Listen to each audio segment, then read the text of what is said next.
เป็นปริเชตที่เราเรียนโดนกันหมู่เนาะยังบ่คันขึ้นต่อเทื่อว่าซั่นเพิ่นอยากขอให้ทบทวนปริเชตที่6ก่อนก็ทบทวนก่อนก็ได้บางเทื่ออาจจะได้ตอนนี้ บางเทื่ออาจจะได้ตอนนี้ก็ได้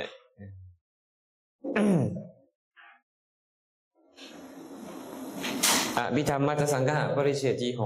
6รูปสังคหวิภาคเอาได้เรียนไปปรมัตถธรรม2อย่างก่อนเป็นบ่ปรมัตถธรรม2อย่างก็คือจิตและเจตสิกไปก่อนหน้านะปริเชตที่6นี่จะเว้าเรื่องของปรมัตถธรรม2อย่างสุดท้ายคือรูปและนิพพานเพราะเรื่องรูปนั้นเพิ่นก็แสดงให้เฮาเห็นว่าเฮานี่ต้องเรียนอีหยังแดในเรื่องเกี่ยวกับรูปในคาถาต้นปริเชตเพิ่นก็บอกว่าข้าพเจ้าได้จำแนกจิตและเจตสิกทั้งหลายพร้อมทางประเภทและความเป็นไปแล้วด้วยคำเว้าเพียงเท่านี้บัดนี้จะขอกล่าวถึงรูปในรูปนั้นมีสังคหะคือการสงเคราะห์อยู่5ประการแสดงว่าในปริเชตที่6เนี่ยเฮาเรียนเรื่องรูปอยู่5ประเภทคือหยังรูปสมมุติเฉทรูปวิภาครูปสมมุติฐานรูปกราบและรูปปวัตติกรรมะเอาเลยเว้าไปตัวย่อว่าไงสะวิสะกะปะสะแรกก็คือสมมุติเฉทคือหัวข้อย่อๆหัวข้อเอิ้นว่าสมุทเทศเนาะวิภาคเป็นว่าการจำแนกรูปออกเป็น2ประเภท3ประเภทเป็นต้นสมมุติฐานหมายถึงที่ตั้งเกิดขึ้นของรูปโดยเฮาอธิบายกันไปแล้วมี4อย่างมั้งรูปกราบคือกลุ่มรูปในกลุ่มรูปทั้งหมดนั่นก็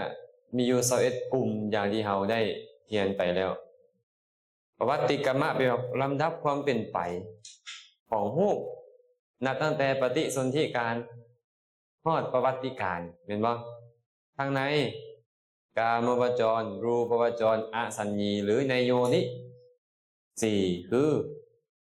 อันดชะชราภูชะสังเสทชะและโอปปาติกะ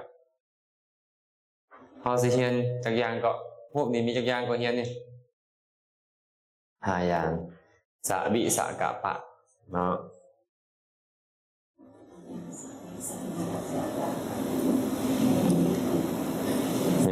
5อย่างนี่แหละเขาจะเรียน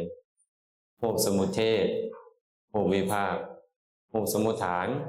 รูปกราบและรูปปวัตติกรรมะแปลว่าลำดับความเป็นไปของรูปเพิ่นบอกว่าในบรรดารูป5ประเภทนะการยกขึ้นโดยสังเทปโดยย่อเอิ้นว่าสมุทเทศยกเป็นหัวข้อย่อเนาะการจำแนกรูปเป็นอย่างเดียวหรือ2อย่างเป็นต้นชื่อว่ารูปวิภาควิภาคแปลว่าจำแนกปัจจัยทั้งหลายมีกรรมเป็นต้นที่เฮ็ดรูปให้เกิดขึ้นชื่อว่าสมุฏฐานผู้ว่าโนไปเฮ็ดตัวให้นานๆนี่เอิ้นว่ารูปสมุฏฐานฟังทันบ่เนี่ยทันเนาะกลุ่มรูปทั้งหลายมีจักขุทัศกะในวงเล็บกลุ่มรูป10อย่างมีจักขุเป็นประธานเป็นต้นชื่อว่ากราบลำดับความเกิดขึ้นของรูปทั้งหลายตามความต่างกันแห่งภพการและสัตว์ชื่อว่าประวัติกรรมะภพก็คือการมาภพรูปภพอสัญญีการกับปฏิสนธิการประวัติการสัตว์ก็หมายถึงสัตว์ผู้บกพร่องหรือบ่บกพร่องหรือเป็นโยนินี่เนาะขึ้นบาผู้ประวัติกรรมะพวกสมุทเทศนั้นมีอยู่11สมุทเทศ11หัวข้อเห็นปะมหาภูตหูปาสาทะหูโคจระหูภาวะหูหทยะหูชีวิตะหูและอาหาระหูมีจักอย่างอย่างนี้18อย่างนี้ก่อนแล้วก็มีอีกอากาศธาตุหรือปริเฉทะหู วิญญาติรูปวิการะรูปและลักษณะรูปมี11หัวข้อเนาะปฐวีอาโปเตโชวาโยชื่อว่ามหาภูตะปฐวีคือธาตุดินลักษณะของมันเป็นอะไรแข็งแข็งอ่อนๆอื่นว่าธาตุดินเอาไปจับทึกสิ่งใดสิ่งหนึ่งคันหู้ลักษณะแข็งหู้ธาตุดินหู้สึกเย็นหู้สึกอุ่นว่าธาตุไฟหู้สึกตึงๆย่อนว่าธาตุลมอาโปธาตุบ่สามารถหู้ได้ด้วยกายมันต้องหู้ได้ด้วยใจเนาะอาโปมีความลังไหลเลยก็กลุ่มเตโชธาตุมีความร้อนหรือเย็นร้อนหลายเลยว่าร้อนหน่อยลงก็ว่าอุ่นว่าเย็นบาโยธาตุก็คือการผลักดันหรือการค้ำจุนเนาะมันว่ามหาภูตะหูปเป็นอย่างจะว่ามหาภูตะหูปเพราะมันเป็นหูปใหญ่เนาะประเภทที่สองจักขุโสตคานะชิวหาและกายะชื่อว่าประสาทหูปที่เป็นประสาท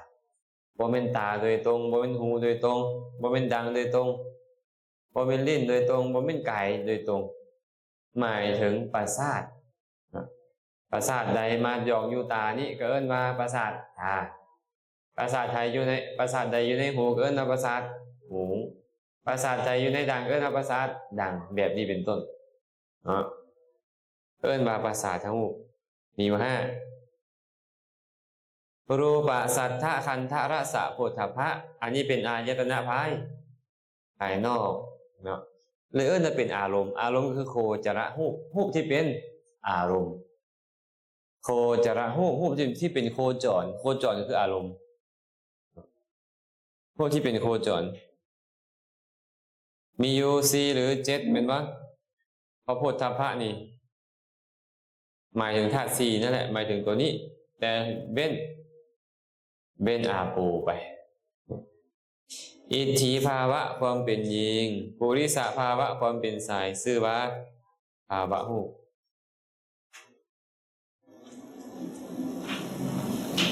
อันนี้ง่ายป่ะพวก2อย่างไม่ใช่อย่างให้เกิดขึ้นลิงคะนิมิตะกุตตะอากัปปะชื่อใดบ่แม่นหมอนภาวะหูเฮ็ดลิงคะนิมิตะกุตตะอากัปปะให้เกิดขึ้นลิงคะคือเพศหญิงเพศชายให้เกิดขึ้นนิมิตะนี่อะไรเฮ็ดนิมิตเครื่องหมายอันบ่งบอกเป็นหญิงเป็นชายให้เกิดขึ้นผู้หญิงเป็นอะไรล่ะเอาผู้หญิงน่ะเบอคนรีบเพิ่นว่าผู้ชายเนาะโอ้ขออภัยเด้อท่านเด้อขออภัยผู้ชายต้องเบอเนาะผู้หญิงก็รีบขอผิดอีกแล้วขออภัยเด้อผู้ชายเบอคนรีบผู้หญิงโอ้ยบ่เว้าคนบ่คักเว้ยส่วนลุงสะโพกซะสะโพกเบอแต่ไหล่หุบว่าหุบกับเบื่อเนาะเดี๋ยวก่อนสิไหล่หุบแต่ว่าสะโพกเบอนี่อันนี้ผู้หญิงก็อาจจะมีบ่อยากเว้าไปรายละเอียดเนาะเป็นนิมิตเป็นเครื่องหมายที่ซื้อให้ถึงเป็นผู้หญิงนี่อันนี้มิตะกุตตะเด้การละเล่นของผู้หญิงผู้ชายต่างกันผู้ชายก็มักเล่นคาดเล่นไทยเล่นยิงปืนท้าหน้าไม้เป็นบ่เล่นรถเล่นล่างเป็นบ่ผู้หญิงก็เล่นเฮือนน้อยเป็นแม่เฮือนเล่นขายขนมเอาลูกเอาเต้าจังซี่เนาะนึ่งข้าวเป่าไฟเนี่ยการละเล่นของผู้หญิงเนี่ยไม่ใช่การละเล่นให้บุคคลอากัปปะนี่แหละการย่างการเดินการเหินเป็นบ่การเว้าการว่าของผู้หญิงกับผู้ชายต่างกันได้คันผู้หญิงย่างคล้ายผู้ชายว่าจังได๋พร้อมเป็นว่าให้ผู้ชายย่างคล้ายผู้หญิงดิเฮ้ยอันนี้หน้าที่ของอย่างนี้เฮ็ดให้มันเป็นตามภาวะปุริสภาวะอิทธิภาวะไม่ใช่ลิงคะนิมิตะกุตตะอากัปปะให้ปรากฏหะทยวัตถุก็คือหะทยหูหมายถึงใจแต่บ่ได้หมายเป็นบ่แม่นหัวใจเป็นบ่เป็นเพียงส่วนหนึ่งของใจน้อยๆทางในเท่าเม็ดดอกมุนนาคเห็นบ่และมี มหาพุทธรูปไปตั้งอาศัยอยู่หันรูปนี่ก็ไปตั้งอาศัยอยู่มหาพุทธรูปนี่ในหัวใจของเขานี่เกินว่าหะทยาวัตถุที่ตั้งของวิญญาณทั้งหมดที่เอิ้นว่ามโนธาตุมโนวิญญาณธาตุไปตั้งอยู่ตาสองตั้งอยู่หูสองอยู่ดังสองลิ้นสองกายสองไปเท่าไหร่ละ10รูปอีก4บ่ตั้งวัตถุใดๆอีก4รวมเป็น4เหลือเท่าไหร่บ่เนี่ยเหลือเท่าไหร่89ลบ14เหลือ75จิต75ดวงนี่แหละตั้งอาศัยอยู่ในหาทยวัตถุนี่เกิดขึ้น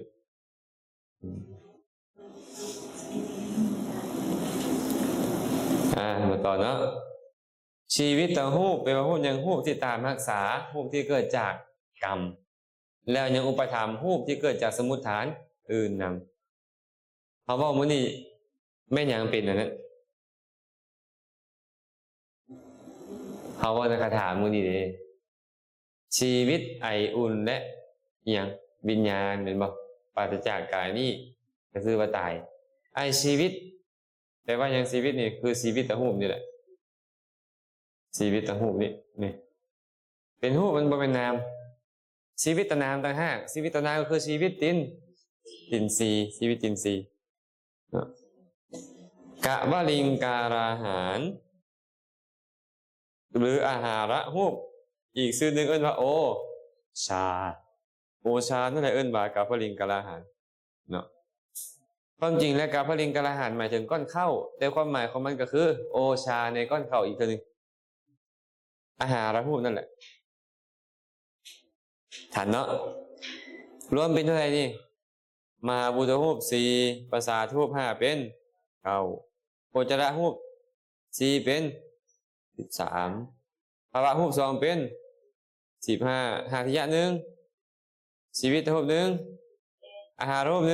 1ทาง18นี่มันมีสภาพปรากฏเขาเอิ้นกันแล้วเมื่อกี้นี่เนาะว่าสภาพของมันนี่จะเอิ้นว่านิพพานนะหูสารคณะหูเหมือนบ่เบิ่งต่อไปนี่หูอีก10อย่างคืออากาศธาตุหรือปริเฉทหูเนาะอันนี้ปริเฉทหูก็คือมันตัดตอนกลุ่มหูเป็นบ่กลุ่มหูที่มีอยู่นี่นะมันมาตัดตอนกลุ่มหูแบบนี้นี่เอิ้นว่าปริเฉทหูความจริงแล้วมันบ่เป็นหูแต่มันเป็นสิ่งที่ตัดตอนกลุ่มหูก็เลยเอิ้นมันว่าอากาศธาตุไปวิญญัติหู2วิญญัติมีความหมายว่าไดวิญญัติวิญญัตินี่นะการเคลื่อนไหวโดยมีความประสงค์ให้ผู้อื่นครับมี2อย่างคือกายวิญญัติและวจีวิญญัติท่านอาจารย์เคลื่อนไหวกายซื้อบ่อยากให้พ่อมีออกฮู้มีวิญญัติบ่มีมันเส้นนางจงกรมอยู่ผู้เดียวมีวิญญัติบ่มันยังหั่นอิริยาบถเนาะท่านมีความประสงค์อยากให้ไม่ออกมาอยากให้ไม่ออกเริ่มใสยางจงกรมก็นาอันนี้วิญญัติเกิดขึ้นแล้ววจีวิญญัติคือกันเสียงจะออกมาหรือบ่ออกก็ตามหากมีความประสงค์อยากจะให้โมโหแล้วเปล่งออกไปเอิ้นว่าวจีวิญญัติเกิดขึ้นอันนี้เป็นรูปที่เกิดจากจิตอย่างเดียวเนาะละหูตามุทุตากรรมัญญตาชื่อว่าวิการหูปความอ่อนกับความเบาความอ่อนความควรแก่การงานของหูปชื่อว่าวิการหูป3อุปจยะความเกิดสันตติความสืบต่อชรตาความแก่คำค่าอนิจจตาความแตกดับรวม4อย่างนี้เอิ้นว่าลักขณะหูปลักขณะก็คือลักษณะนั่นเองมันเป็นเพียงลักษณะอาการของหูปมันบ่ได้เป็นหูปแท้แม่นบ่อันนี้คือการวิการหูปก็คือมันเป็นเพียงวิการของหูปเนาะมันบ่เป็นหูปแท้ในลักษณะหูปเหล่านี้พระผู้มีพระเจ้าตัดชาตะหูป รูปที่เกิดนั่นเองโดยชื่อว่าอุปัจจยะและสันตติอุปัจจยะกับความเกิดขึ้นของรูปสันตติกับความเกิดขึ้นของรูปนั่นแหละจบแล้วรูปสมุทเทศ11อ่ะเดี๋ยวตัวสรุปอาจารย์ฟังเด้11มีอย่างเด้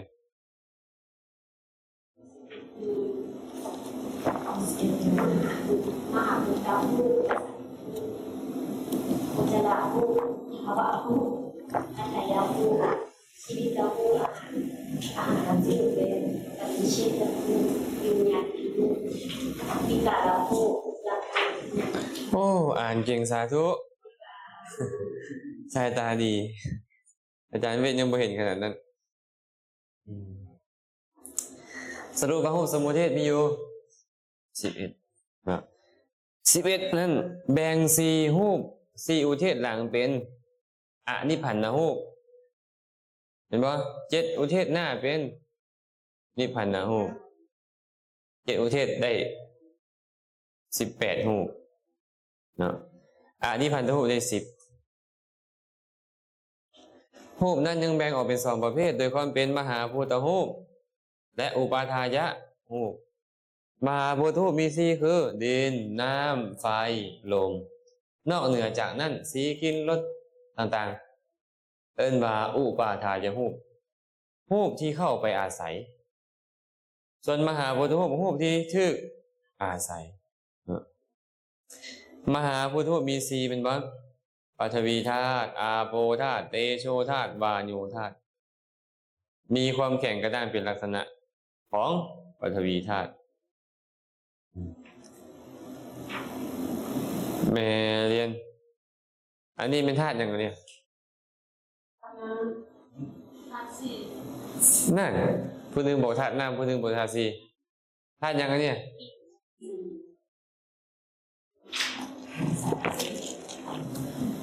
บ่มีดอกอันบ่มีธาตุสี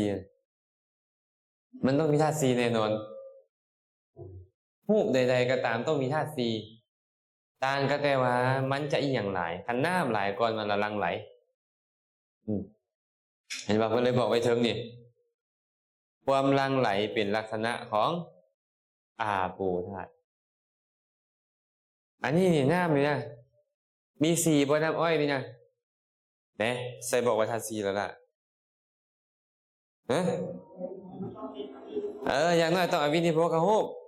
8ดินน้ำไฟลมสีกลิ่นรสและอาหารเนี่ยอาหารท่านได้ยินเสียงจอดพร้อมหน่อยหนึ่งเอิ้นมาอย่างสัทธะเข้าไปอีกนะฮะ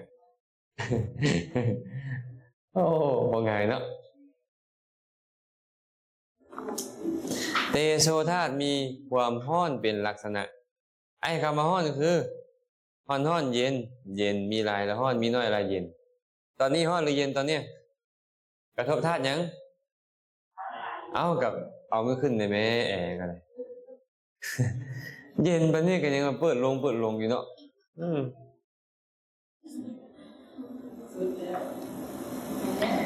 วายุธาตุเดมีความค้ำจุนหรือผลักดันเป็นลักษณะไอเฮานั่งอยู่ได้ตอนนี้ย้อนอย่างนี้นะวายุเหยียดเข้าเหยียดออกได้ย้อนอย่างวายุธาตุเอาอันนี้มันบ่เป็นธาตุดินธาตุน้ำธาตุลมธาตุไฟว่ะแต่ธาตุลมที่เกิดขึ้นจากจิตนี่นะจิตคิดจะให้ผลักดันไปเมื่อธาตุลมนั่นที่เกิดจากจิตมันก็เลยผลักดันให้มีไปถ้าไปดึงเขาตัวเราอยู่ในลมคือว่าลมคือว่า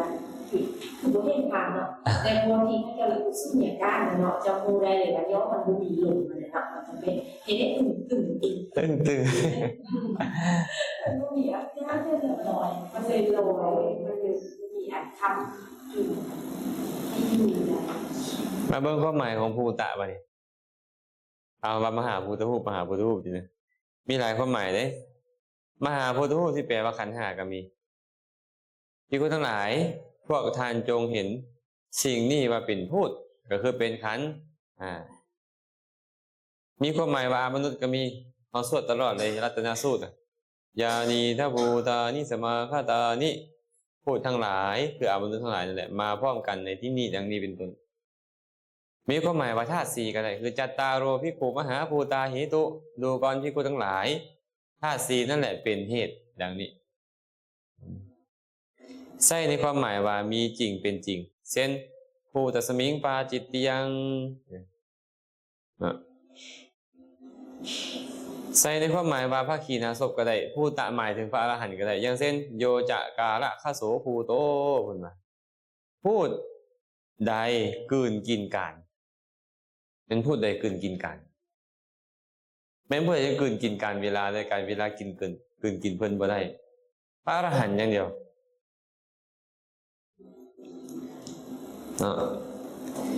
ใช่คำว่าสัตว์ก็ได้เช่นสัพเพวะนิขิปิสันติภูตาโลเกสมุสยัง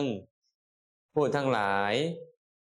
ทั้งหมดนั่นแหละจะทอดทิ่มห่างไกลไปในโลกไม่ยังพูดทิ่มห่างไกลในโลกแต่สัตว์ทั้งหลายนั่นเองเป็นบ้างผลจากแม่นหมด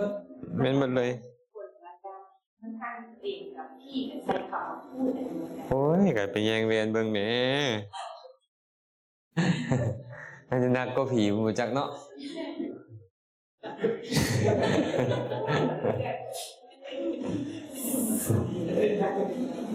ใช่ในความหมายว่าต้นไม้ก็มีเช่นคำว่าภูตะคามะปาตพยะตายะปาจิตติยังเดี๋ยวยังภาคภูตะคามหรือว่าเฮ็ดให้ตกไปแห่งภูตะคามเฮ็ดต้นไม้ใบหญ้าให้ตกไปก็หมายถึงการเด็ดการตัดเป็นต้นเชิงต้นไม้ใบหญ้ารูปที่เหลือเป็นไปอาศัยมหาพุทธรูปนะเอิ้นว่าอุปาทายรูปอุปาทายรูปมี24รูปเข้าไปอาศัยมหาพุทธรูปเกิดขึ้นเอิ้นว่าอุปาทายรูปในพระสูตรพระบ่ได้จำแนกให้เลยพระสูตรบอกแต่ว่ามหาภูตรูปและอุปาทายะรูปมหาภูตรูปเขาก็พอเว้ากันออกได้ว่าดินน้ำลมไฟแต่ว่าอุปาทายรูปเพิ่นบ่ได้จำแนกให้เวลาไปจำแนกในอภิธรรมประสาททั้งรูป5คือหยังแน่จักขุประสาทตาโสตประสาทหูฆานประสาทดังชิวหาประสาทลิ้นกายประสาทกายประสาทนี่เป็นตาเป็นหูเป็นดังเป็นลิ้นเป็นกายบ่แม่นเป็นเพียงธรรมชาติเลื่อมใสๆตั้งอยู่เทิงตาเทิงหูเป็นต้นนั้นเลยเอิ้นมันว่าประสาทเป็นว่าประสาทเป็นรูปธรรมที่มีความเลื่อมใส5อย่างเหมาะกับการกระทบอายตนะภายนอก5อย่างตากระทบหยังสีหรือหูกระทบเสียงดังกระทบกลิ่นลิ้นกระทบรสชาติเนาะกายกระทบสัมผัสนี่มันเหมาะกับที่งั้นเคยเอาหูไปฟังรูปบ่เอาดังไปดมเสียงเคยมีบ่เอาลิ้นไปซิมกินเคยมีบ่บ่มีดอกเป็นอย่างบ่มีมันบ่เหมาะกับการกระทบอย่างอื่นมันเหมาะแต่การกระทบแบบนั่นเท่านั้นโคจรรูป7หรือ4เนาะวรรณะคือสีหรือได้เนี่ยวรรณะแปลว่าสีรูปะหรือว่าวรรณะอันเดียวกันสัทธะแปลว่าเสียงคันทะกินรสะรสส่วนโพธฐัพพะนี่นะได้แก่ปฐวีเตโสวาโยนั่นเองเพิ่นเลยว่าโคจรรูป4หรือ7คันไลพวกนี้เป็นมหาภูตรูปแล้วก็เหลือแค่4เห็นป่ะหรือเรียกว่าวิสยรูปอันเป็นวิสัยที่จะพอกระทบได้ด้วยตาเป็นต้นเนาะภาวะรูป2คืออิทธิภาวะปุริสภาวะความเป็นหญิงความเป็นชายเฮ็ดหยังให้เกิดขึ้นลิงคะนิมิตะโกตะและอากัปปะให้เกิดขึ้นลิงคะแปลว่าสวดทรงสันฐานนิมิตะแปลว่าอวัยวะโกตะการละเล่นการหัวอากัปปะกิริ ญายิงอาการคันว่ารูปความเป็นยิงเกิดขึ้นมันก็เฮ็ดให้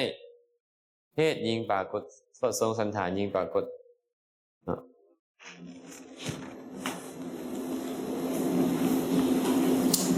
ไปไวนี่เอิ้นบ่ทวนได้นี่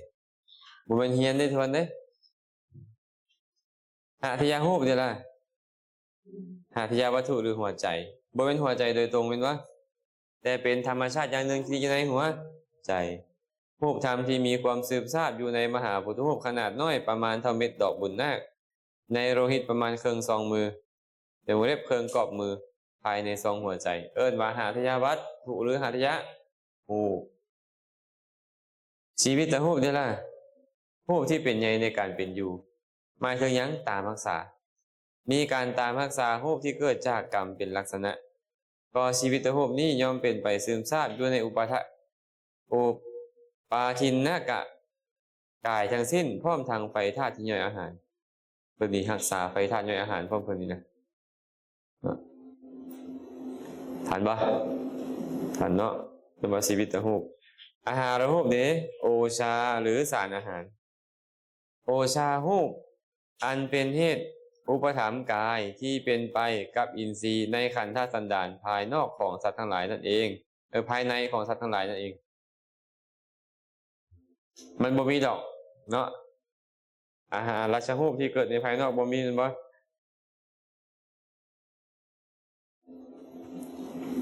รูป18อย่างนี่ชื่อว่าสภาวะรูปที่มีอยู่โดยสภาวะ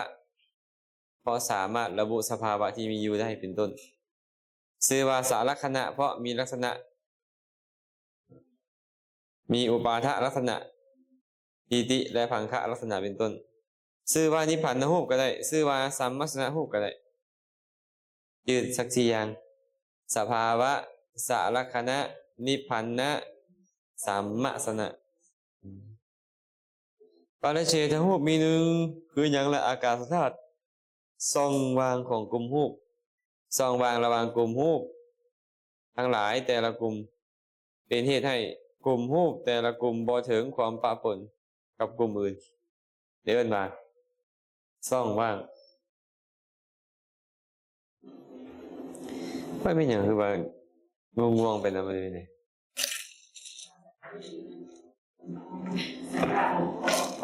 ฮะ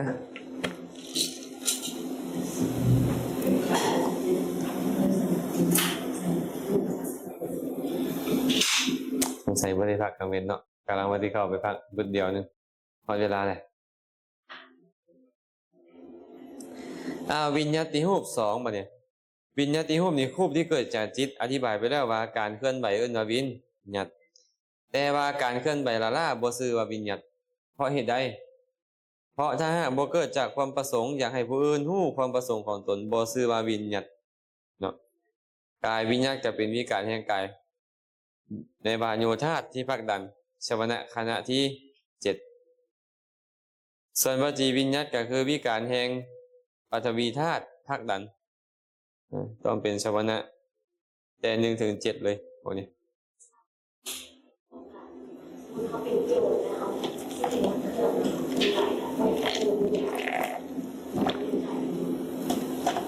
มันก็เป็นอิริยาบถเขาย่างไปย่างมาก็ตามก็เป็นอิริยาบถเสียลูกน้องหรือก็เมื่อลูกน้องกับวิญญาณนั่นแหละไม่จำเป็นต้องเว้าเกี่ยวกับเจ้าของทรัพย์กับผู้ใดก็ตามสมมติแม่บอกตุ้ยย่างไปอยากเฮ็ดเสียงผีหลอกใส่ลูกก็แม่นแหละวจีวิญญาณวจีวิญญาณเป็นไปมีการละหูป3ละหูตาความเบาของหูปมุทุตาความอ่อนของหูปกัมมัญญตาความควรแก่การงานของหูปพวกนี้นี่ครับไปอ่านนี่ก็เข้าใจแล้วพวกนี้บ่ได้ยากละหูตาก็แปลว่าเบามุทุตาก็แปลว่าอ่อนกัมมัญญตาก็สมควรแก่การงานมันก็เป็นปฏิปักษ์ต่อความนักความบ่เนินทราบความเนินทราบเป็นต้นลักษณะรูปก็มีอยู่4อุปปัจจยะความเกิดขึ้นของรูป สันตติความสืบต่อชรตาความเสื่อมโทรมอนิจจตาความแตกดับเป็นลักษณะของรูปธรรมบ่มีสภาวะอยู่จริงความเกิดขึ้นครั้งแรกชื่อว่าอุปัจจยะเด้อเพิ่นว่าแต่ความเกิดขึ้นต่อมาชื่อว่าสันตติซึ่งมันก็เป็นความเกิดคือกันเป็นความเกิดคือกันจบเลยนี่สรุปรูปสมุทเทศ11นิพพานรูปมี18คือหยังมหาภูตรูปปัสสาทรูปวิสยรูปภาวะรูปหทยรูปชีวิตรูปอาหารรูปนี่ชื่อว่านิพพานรูปเพราะความเป็นรูปที่สำเร็จจากปัจจัยทั้งหลายมีกรรมเป็นต้นทันบ่เอิ้นมานิพพานรูปนิพพานรูปก็คือปริเฉทรูปวิญญาติรูปวิการรูปลักขณะรูปชื่อว่าอนิพันนะเพราะเป็นรูปที่บ่แม่นนิพพานะเหล่านั้นคือบ่แม่นรูปที่เกิดจากเหตุจากปัจจัยอีหยังจบแล้วได้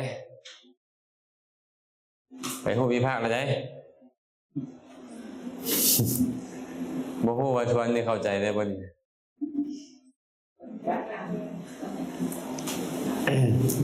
รูปวิภาคบ่นี่นะ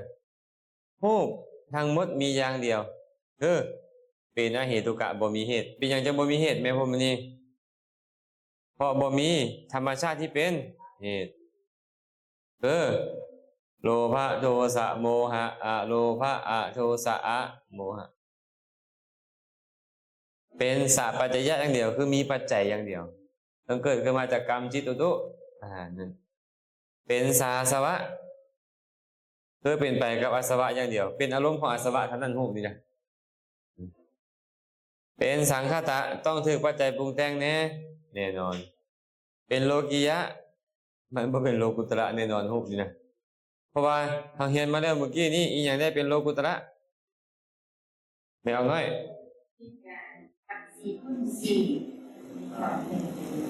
รวมเป็นรวมเป็นเก้าแต่รูปนี้ไม่มีบ่อยู่หั่นบ่มีแสดงว่ารูปเป็นโลกิยะอย่างเดียวเป็นกามวจรธรรมอย่างเดียวถึงแม้ว่าจะเกิดได้ในพรหมโลกเห็นป่ะแต่ก็เป็นกามวจรธรรมเพราะท่องเที่ยวไปในกามวจรโดยส่วนหลายผมมีกับมีน้อยเดียวเนาะเป็นอนาลมณะบ่มีอารมณ์คือเป็นอย่างจึงบ่มีอารมณ์เพราะเป็นธรรมชาติมืดบอดเป็นธรรมชาติมืดบอดเป็นสิ่งที่ถูกฮู้บ่เป็นผู้ที่จะไปฮู้นามธรรมจึงจะฮู้ประธรรมบ่สามารถฮู้ได้เป็นอัปปหาตัพพะบ่แม่นธรรมที่ควรละอย่างเดียวใส่บอกว่าขันธ์ห้าที่คุณทั้งหลายท่านทั้งหลายจงละขันธ์ห้าเถิด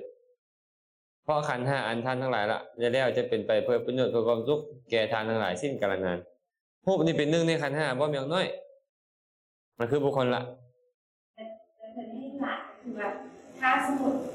เขาลาหนาสีแล้วเนาะสุดท้ายมันจะต้องเวลาดูตัว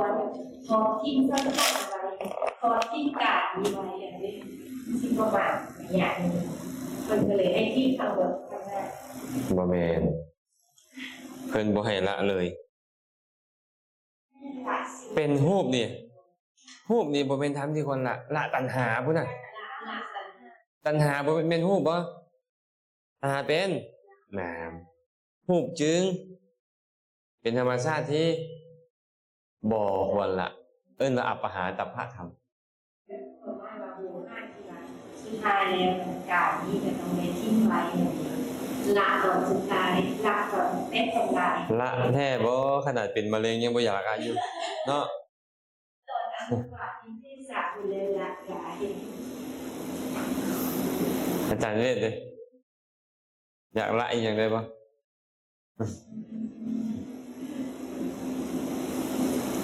แสดงว่าขันธ์ห้านี่ยังบ่เป็นธรรมที่ควรละเป็นเพียงที่เอิ้นว่าปริญญาตัพพะธรรมเป็นธรรมที่ควรกำหนดบ่เป็นธรรมที่ควรละ ผ่านเนาะรูป5อย่างมีจักขุเป็นต้นนี่นะเป็นอัจฉติกะนอกนั่นเป็นพาหิรกะอธิบายแล้วอัจฉติกะก็คือรูปภายในเป็นรูปภายในประสาทรูป5นี่นะรูป6อย่างประสาทรูปและหัตถยรูปเป็นวัตถุเพราะว่าประสาทรูป5เป็นวัตถุของจักขุวิญญาณโสตวิญญาณคานะวิญญาณชิวหาวิญญาณกายวิญญาณส่วนหัตถยรูปเป็นวัตถุของมโนวิญญาณมโนธาตุหรือมโนวิญญาณธาตุ75อีนี่นอกนี้บ่เป็นวัตถุรูป7อย่างประสาทรูป5วิญญาติรูป2ชื่อว่าทวารรูปนอกนี้บ่เป็นทวารประสาทรูป5เป็นทวารของหยังทวารของจักขุโสตคานะชิวหากายวิญญาณวิญญาติรูป2เป็นทวารของหยังทวารของกรรมกายกรรมและวจีกรรมรูป8อย่างประสาทรูปภาวะรูป2ชีวิตรูป1ชื่อว่าอินทริยรูปนอกนี้ชื่อว่าอนินทริยรูปประสาทรูป5จักขุประสาทเป็นใหญ่ในหยังการเห็นรูปโสตเป็นใหญ่ในการ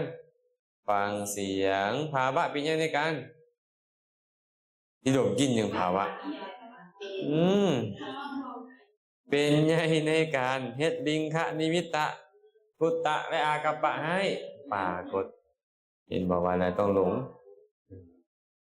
ตั้งเจตนาให้หลงได้ดินะ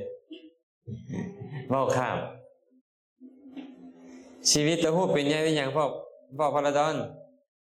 ชีวิตตะหูเป็นใหญ่ในอย่างเป็นใหญ่ในการเป็นอยู่คือมันตามรักษารูปเราอื่นอันมันบ่มีมันอื่นรูปเราอื่นอยู่บ่ได้มันเลยชื่อว่าเป็นใหญ่ในการเป็นอยู่รูป8อย่างนี้จึงชื่อว่าอินทริยรูปเป็นใหญ่รูปที่เป็นใหญ่เอาตัดออกมา8แล้วเหลือจักรูปเหลือ20เป็นใหญ่อินทรีย์อินทริยอินทรีย์ภาษาไทยเขาเลยเอาตัวทอกับตัวรอนี่เป็นตัวซอเห็นบ่ซับเขาเขียนนะมีซับเขาว่ะคันไม่ออกจันทร์ศุกร์ไปอ่านก็สิอ่านว่าทับครับแต่นี่ต้องอ่านว่าซับซับนี่คือการอินทริยะกับกลายเป็นอินทรีย์รูปเป็นใหญ่หัวยาเขาใช่ไหมภาษาบ้านเขา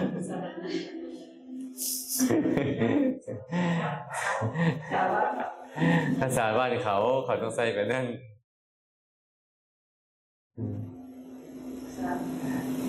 คล้ายๆภาษาอังกฤษนั่นแหละเนาะบางทีเอาตัวนึงไปใส่ตัวนึงอ่านเดียวนึง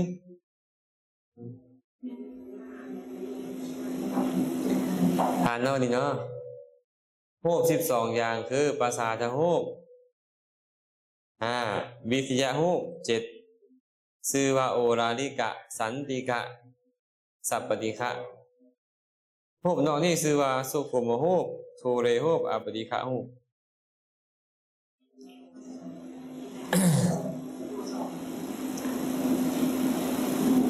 ประสาทรูป5วิทยารูปมีอยู่7เป็นบ่7คืออย่างแน่สีกลิ่นรสอย่างอีก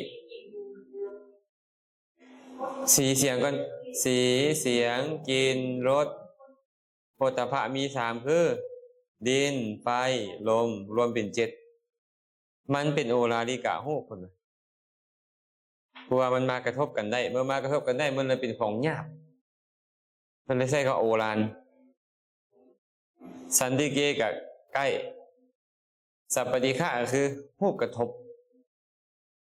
มีแต่พวกนี้กระทบกันอายตนะภายในกับอายตนะภายนอก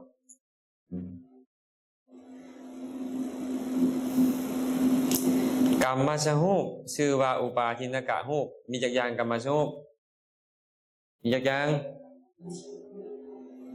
18อนุปาทินกะรูป รูปนอกจากอุปาทินนะก็เป็นอนุปาทินนะรูปายตนะเป็นสนิทัศนะรูปนอกนี่เป็นอานิทัศนะรูปแม่นยังเป็นรูปที่ถึงเห็นฮะแม่เพชรแม่นยังถึงเห็นอันไหนเอาอันไหนเนี่ยแม่เพชรลงแล้วเนี่ยจักขุบ่เคยเห็นรูปบ่เคยถึงเห็น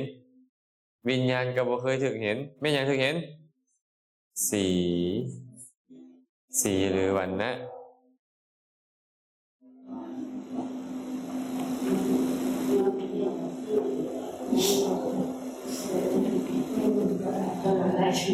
เขาคือแบบนึงแหละ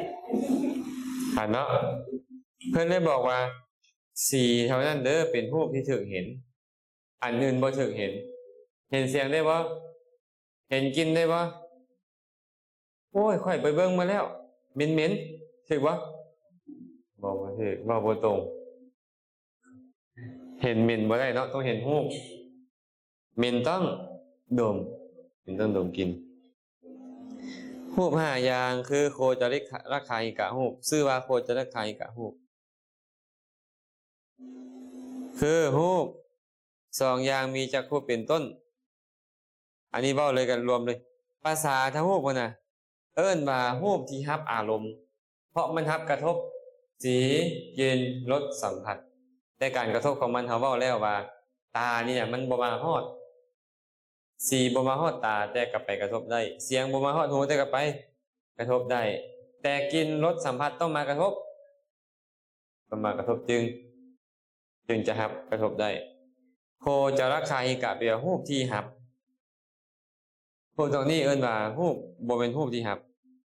รูป8อย่างวรรณะคันธะรสะโอชาและมหาภูตรูป4เอิ้นว่าอวินิโพคะรูปเพราะเป็นรูปที่เกิดบ่แยกกันรูปที่เหลือเอิ้นว่าวินิโพคะ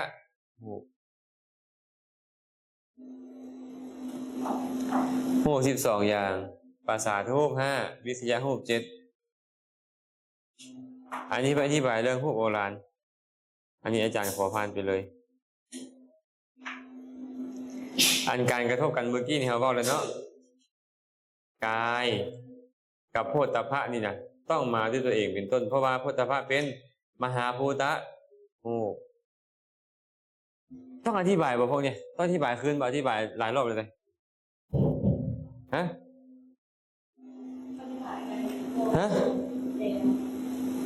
ต้องอธิบายบ่รู้สึกปวดขาหน่อยเนาะทีนี้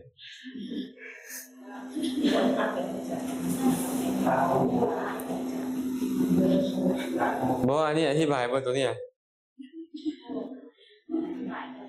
บ่อธิบายก็ได้ว่าเก่งปานนั้นบ่ว่า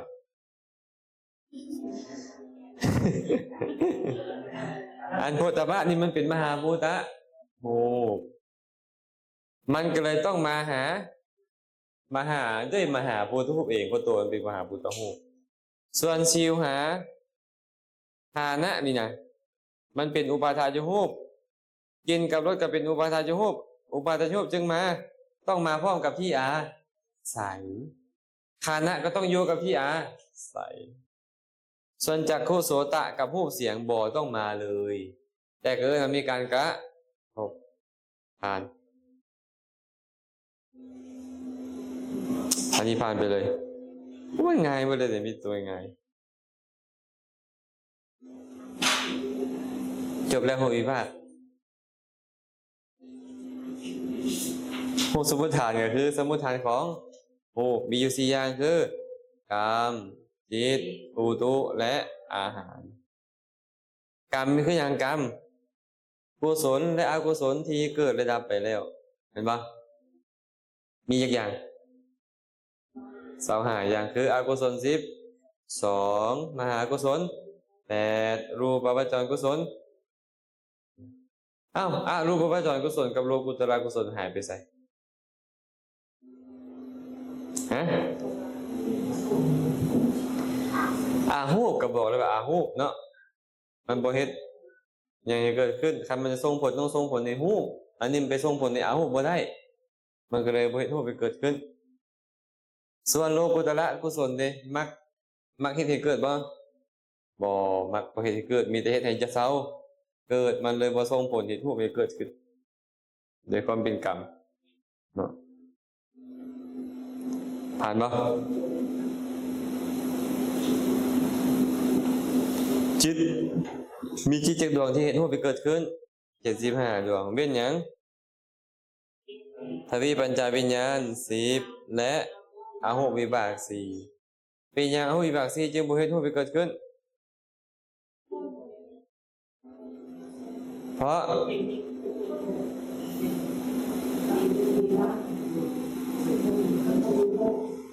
อโหวิบากไปเฮ็ดให้เกิดในภพภูมิที่บ่มีรูปเมื่อเกิดในภพภูมิที่บ่มีรูปเลยบ่มีโอกาสเฮ็ดรูปให้เกิดขึ้น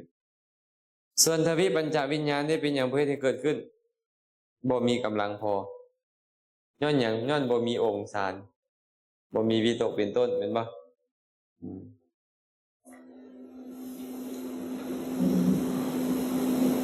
ผ่านบ่เพิ่นก็เลยเว้าเรื่องของอัปปนาชาวหกนี่นะอัปปนาชาวนะชาวหกยอมเฮ็ดอิริยาบถให้เป็นไปคือค้ำจุนอิริยาบถ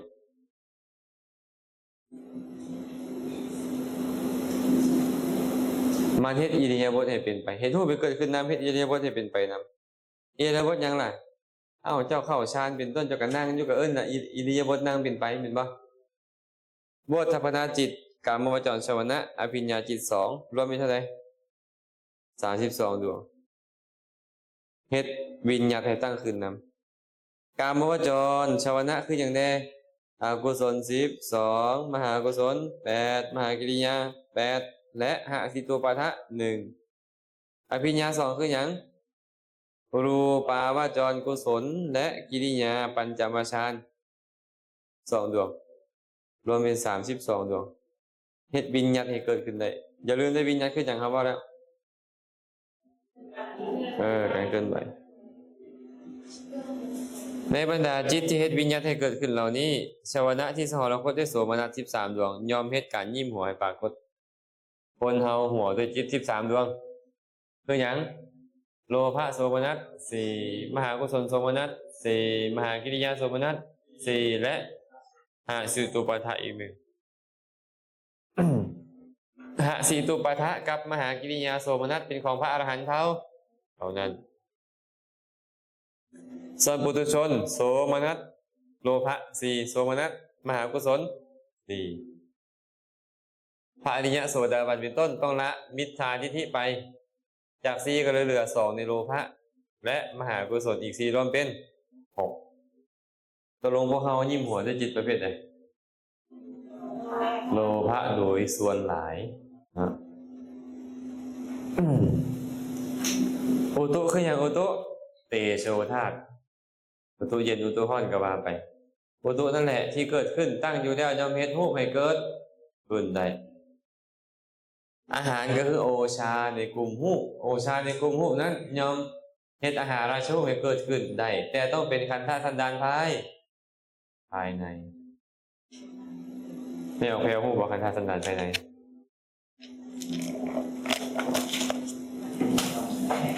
จะทำท่าได้ไม่ออกแพร่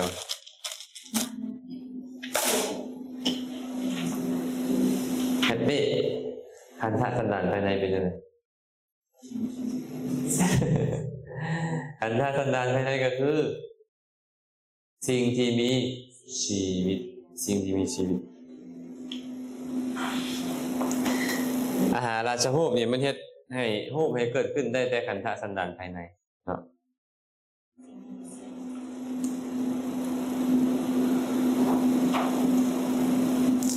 เพิ่นบอกว่าหะทยารูปและอินทริยารูปเป็นรูปที่เกิดจากกรรมอย่างเดียวไม่ใช่อินทริยารูปภาษารูป5ภาวะรูป2ชีวิตรูป1รวมกับหะทยะก็เลยเป็น9เกิดจากกรรมอย่างเดียวเท่านั้น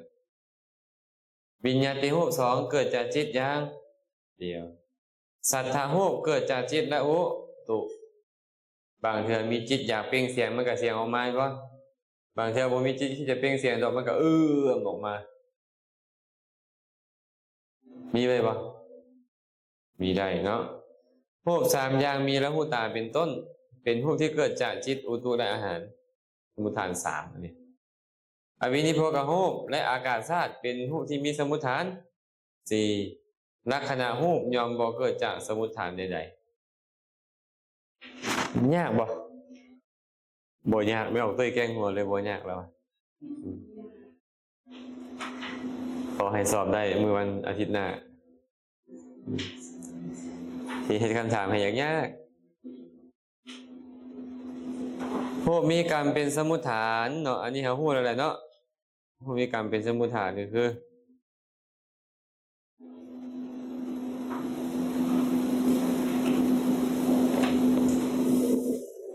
คุณน้องคือเป็นสิมันเล่นไปได้เลยนี่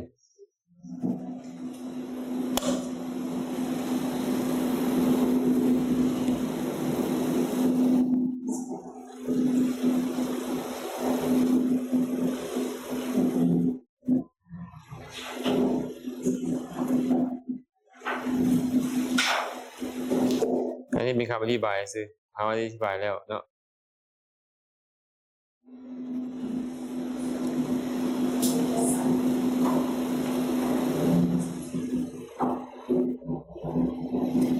ตัวนี้ให้ไปเบิ่งเองก็ได้ตัวนี้พวกที่มีจิตเป็นสมุฏฐานนี่นะ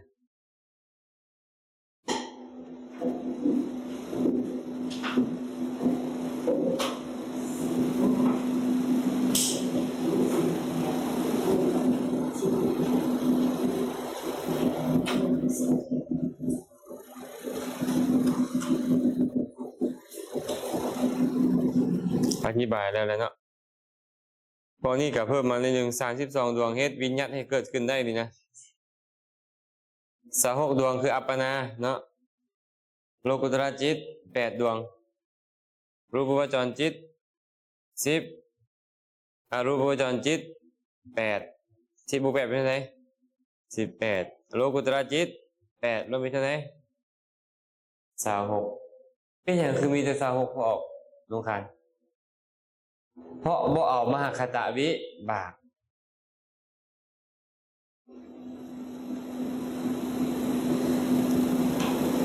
อันนี้ไปอ่านเบิ่งเนาะให้อ่านเบิ่งตื่มจิตที่เกิดเหตุการณ์ยิ้มหวยเกิดขึ้นเฮาเว้าแล้วเมื่อกี้นี่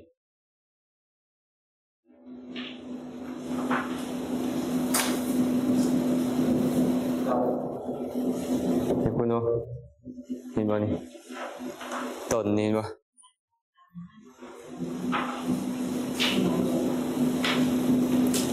ในเมื่อตนถึงความตั้งอยู่ในจิติขณะพวกที่มีอุตุเป็นสมุฏฐานนี่นะอุตุจะเป็นสมุฏฐานได้ก็ต้องเป็นอุตุที่เกิดและตั้งอยู่จึงค่อยสามารถเฮ็ดพวกใหม่เกิดขึ้นเห็นบ่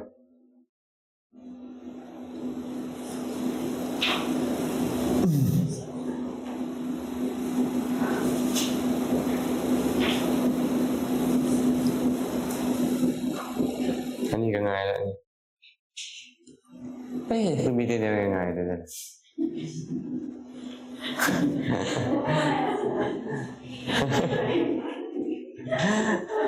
แม่เรียนแล้วมือกลุ่มหัวเลยไม่ง่ายมองได้วะ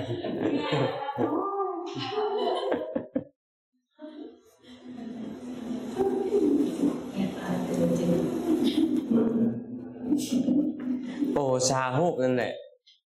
มันสามารถเฮ็ดฮูกใหม่ให้เกิดขึ้นฮูกใหม่ที่เกิดจากมันนี่จะเอิ้นว่าอาหาระชะฮูกต่างกันได้อาหาระฮูกกับอาหาราชะฮูกนี่นะเพิ่นเลยบอกว่าอาหารนี่มันคือเฮ็ดฮูกไปเกิดขึ้นตอนใดหากเป็นคัพพะสียกะผู้เกิดในครรภ์นี่นะอาหารยอมเฮ็ดฮูกไปตั้งขึ้นทุกครั้งที่กลืนกินครั้งแรกนับตั้งแต่กลืนกินอาหารที่มารดาส่งไปถึงสรีระแม่กินอาหารเข้าไปครั้งแรกตอนใดเข้าไปในท่อส่งอาหารตัวเองก็ได้กินครั้งนั้นโอปาติกะดิล่ะกับสังสีทัสสะดิอาหารย่อมเฮ็ดให้รูปตั้งขึ้นทันทีในขณะกลืนกินก้อนน้ำลายของตนลงไปครั้งแรก มันเกิดเขาเจ้ากลืนกินก้อนน้ำลายของเขาลงไปครั้งแรกนั่นแหละอาหาระชะฮูบก็เกิดขึ้น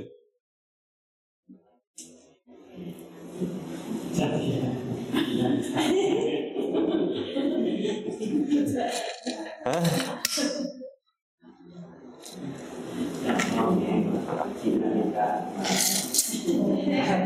ครอบงำเนาะขนาดเล่าอยู่เลยเนี่ยเนาะ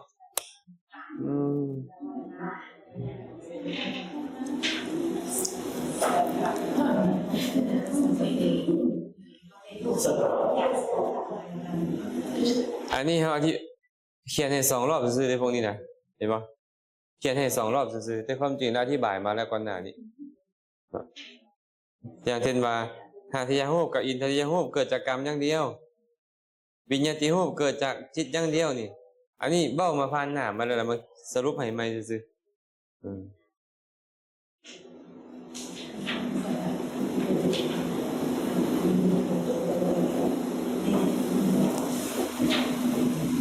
นี่คุณดู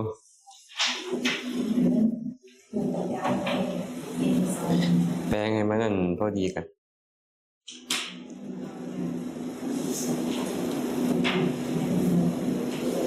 พวกที่เกิดจากจิตอย่างเดียวมีจักอย่างเอาถามเมมอนก่อนฮะมีป่ะจากจิตอย่างเดียว2 อย่างคือหยังคนหน้าเพิ่นมีพายกระซิบอ่ะมีพายดำกระซิบอ่ะพวกที่เกิดจากอุตุอย่างเดียวมีเท่าไหร่แมวน้อยน่ะบ่มี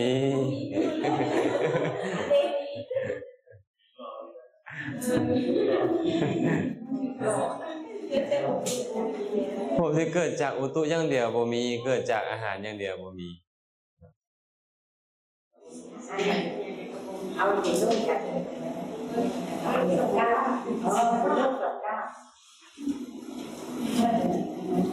เป็นเรื่องกับก้าวที่มีอุตุเป็นระบบก้าวพวกที่บ่มีสมุฏฐานใดๆเลยมีบ่ลักษณะรูป4พวกที่เกิดจากกรรมได้มีจักอย่าง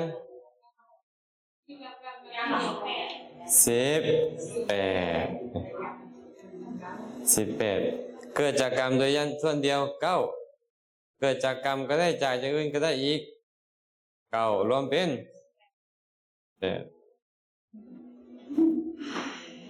พวกที่เกิดจากจิตอย่างเดียวมี2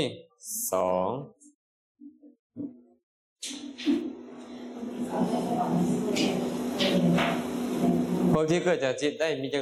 กอย่าง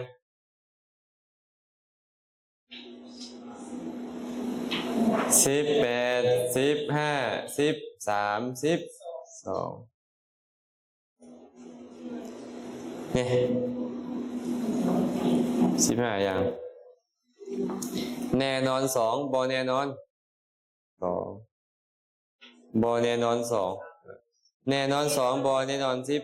13รวมเป็น10พวกที่เกิดจากอุตุได้มี13คืออย่างละ13เสียงมีการละหูปและอวินิโพกหูป8พร้อมทางปริเฉทะหูพวกที่เกิดจากอาหารได้มี12เว้นยังไปเว้นสัทธะไปมีแต่วิการหูป3พร้อมกับอวินิโพกหูป8และปริเฉทะหูปไอ้พวกกรรมเป็นปัจจัยเป็นสมุฏฐานพวกนี้นี่เข้าใจแล้วแหละย่ำเหลือเกินเนาะย่ำแล้วย่ำอีกพวกเนี้ยเห็นบ่ไปทางบ่จื้อไปหน้าเมื่อฮอดเฮือนเราไปแต่เป็นนวดบ่ไปเบิ่งจักเทื่อมันก็นั่นแหละบ่มีเวลาเบิ่งหนังสือ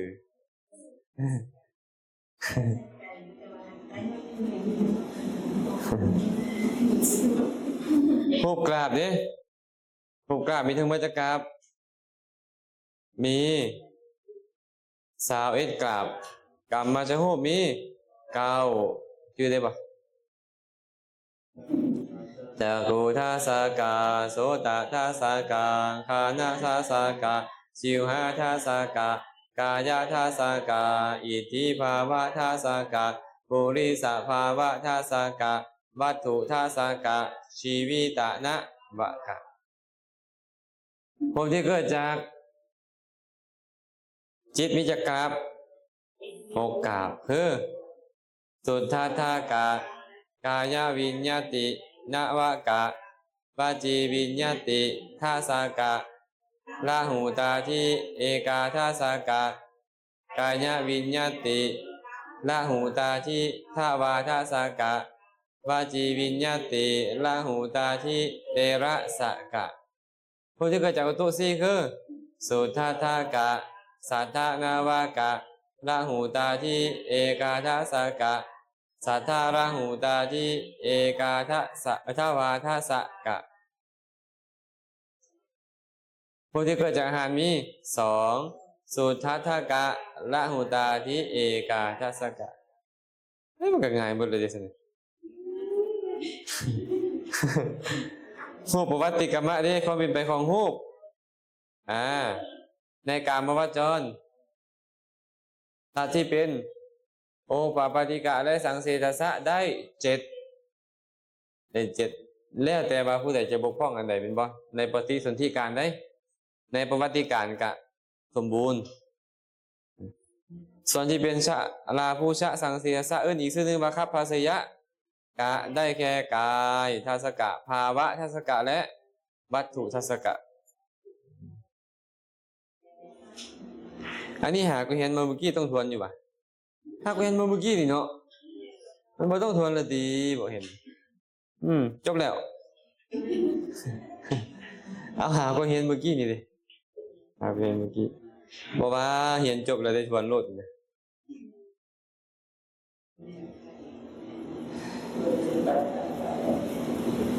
จนฮอดนิพพานเลยเนาะเห็นฮอดนิพพานแล้วถามก่อนอาสัญญีสัตว์มีรูปจักอย่างเกิดขึ้น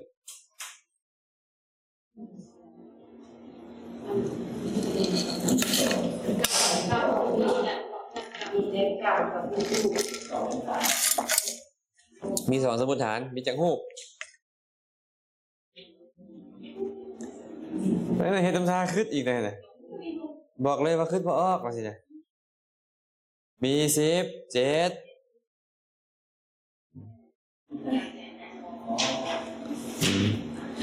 ตัดกรรม8ออกไปอาหาร2ออกไป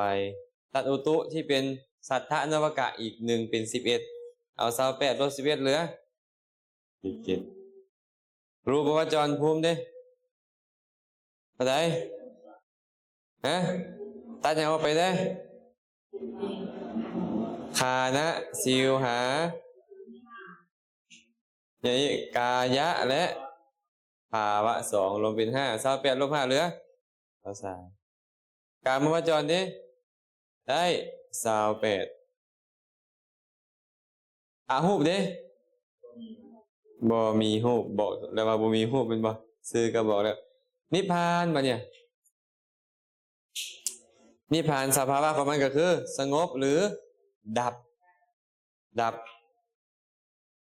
หรืออีกว่าบ่มีคำมาปรุงแต่งเนาะได้2อย่างโดยเป็นสัพปฏิเสสานิพพานและอนุปฏิเสสานิพพาน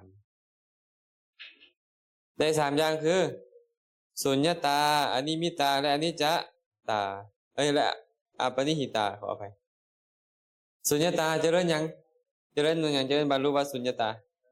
เจริญอนัตตลักษณะ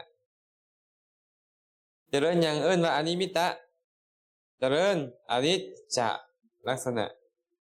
และเจริญทุกขลักษณะจึงได้ชื่อว่าอปนิหิตะมันมีสมีตัวนิพพานเนาะเป็นบ่เมื่อแล้วนิพพานบ่ยากอีหยังง่ายๆ1 2 3 1สงบ2สัพปาทิอนุปาทิ3สุญญตาอนิมิตะและอัปปนิหิตะนิพพานเป็นอารมณ์ของอย่าง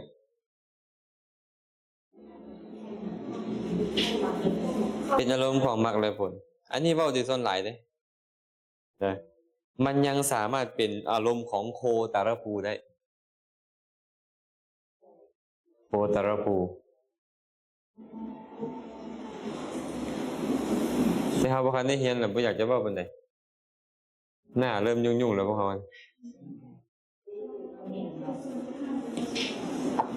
ก่อนที่บุคคลจะบรรลุเป็นพระอริยเจ้าอะนะมันจะมีโคตรภูเกิดขึ้นก่อนและมรรคจึงเกิดขึ้นผลจึงเกิดขึ้นมา2วาระหรือ3วาระแล้วแต่ทางหมดนี้มีนิพพานเป็นอารมณ์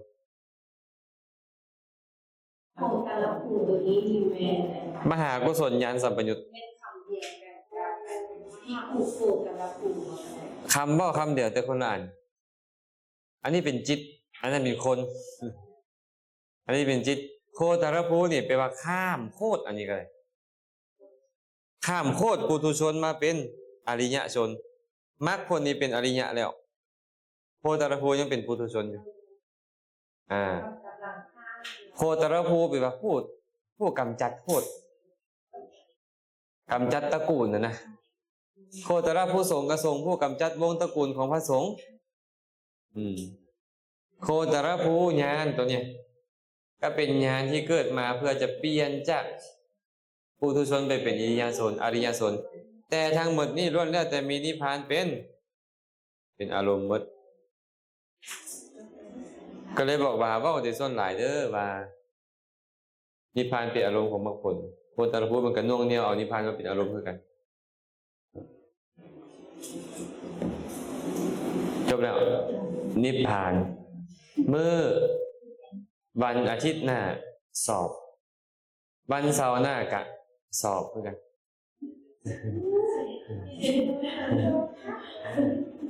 อย่าลืมนะบ่สองวันสอบวันเสาร์สอบแต้มแผงจิตละเอียด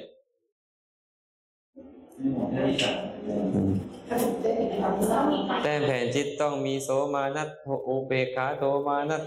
ตัวเลขข้างในพร้อมเลย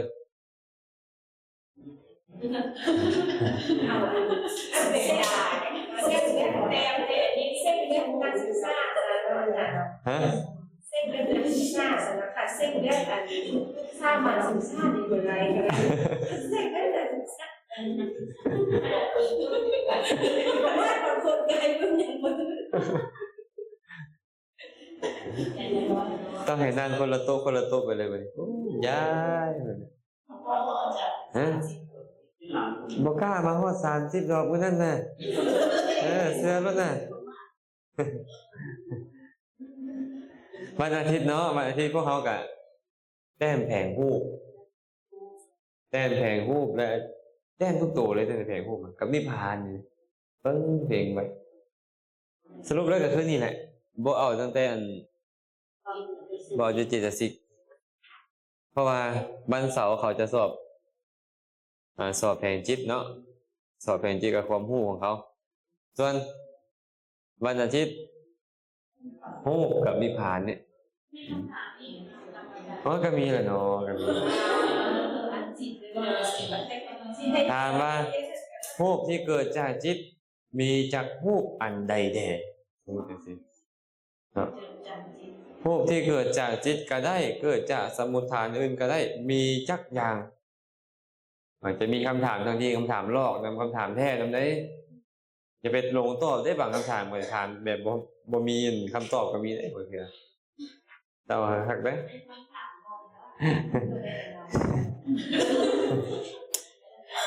มื้อนี้ก็คงจะพอสมควรก่อนแหละเนาะพอสมควรก่อนแค่เป็นตามกันเนาะอุทิศส่วนกุศล